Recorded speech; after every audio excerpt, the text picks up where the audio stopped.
Hello everyone, how are you? Today's breaking news. In the opening monologue for the April 11th episode of Real Time with Bill Maher, Maher gave a highly anticipated report on how his dinner with President Donald Trump at the White House went. What I'm going to do is report exactly what happened. You decide what you think about it, the longtime host told his audience. Maher conceded the Trump he met on March 31st was different from the persona he sees on TV. But he also acknowledged, it doesn't matter who he is at a private dinner with a comedian. It matters who he is on the world stage. He later added, why can't we get the guy I met to be the public guy? Though the meeting, which was also attended by Kid Rock and UFC CEO Dana White, went well, Maher maintained he will continue to hold the Trump administration to account in his political commentary. For what I know you've all been waiting for, I'd like to give you my book report on my visit to the White House. As you know, 12 days ago, I had dinner with President Trump, a dinner that was set up by my friend Kid Rock because we share a belief that there's got to be something better than hurling insults from 3,000 miles away. And let me first say that to all the people who treated this like it was some kind of summit meeting, you are ridiculous. Like I was going to sign a treaty or something. I have no power. I'm a comedian, and he's the most powerful leader in the world. I'm not the leader of anything, except maybe a contingent of centrist-minded people who think there's got to be a better way of running this country than hating each other every minute. Okay, so meet up in person. Maybe it'll be different.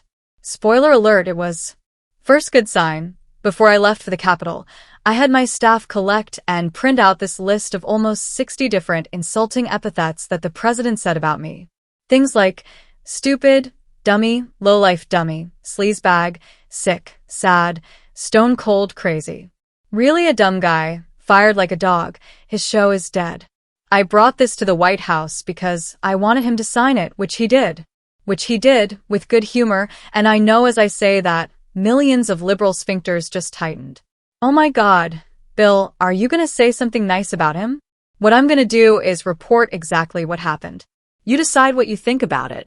And if that's not enough pure Trump hate for you, I don't give a expletive. So no, I didn't go MAGA. And to the president's credit, there was no pressure to. After we left the Oval Office, he showed me the little room off the office, the one where Clinton used to, the expletive room, okay? Well, not anymore. That's where they keep the merch now.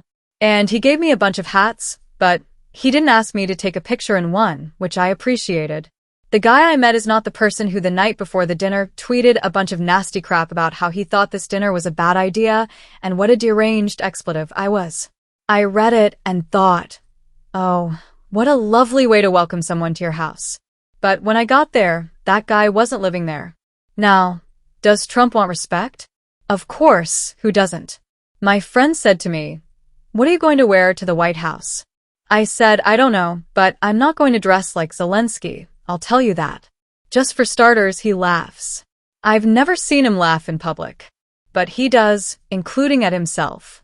And it's not fake. Believe me, as a comedian of 40 years, I know a fake laugh when I hear it. And I thank you for them.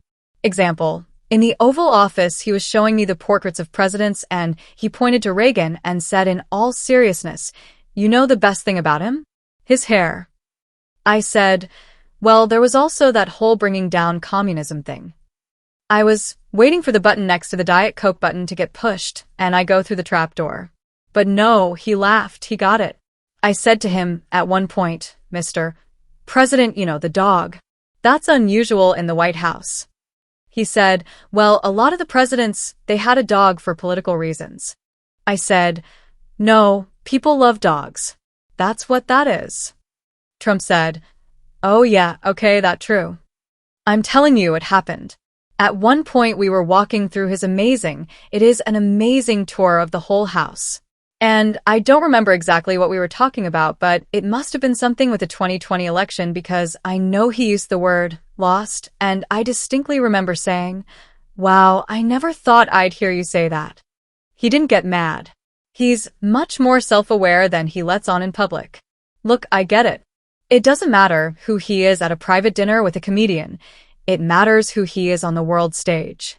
I'm just taking it as a positive that this person exists because everything I've ever not liked about him was, I swear to God, absent, at least on this night with this guy.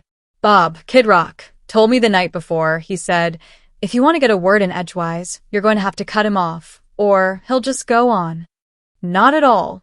I've had so many conversations with prominent people who are much less connected, people who don't look you in the eye, people who really don't listen because they just want to get to their next thing, people whose response to things you say just doesn't track. Like what? None of that with him. And he mostly steered the conversations. So, what do you think about this? I know. Your mind is blown. So is mine. There were so many moments when I hit him with a joke or contradicted something and no problem. At dinner, he was asking me about the nuclear situation in Iran in a very genuine, hey, I think you're a smart guy. I want your opinion sort of way.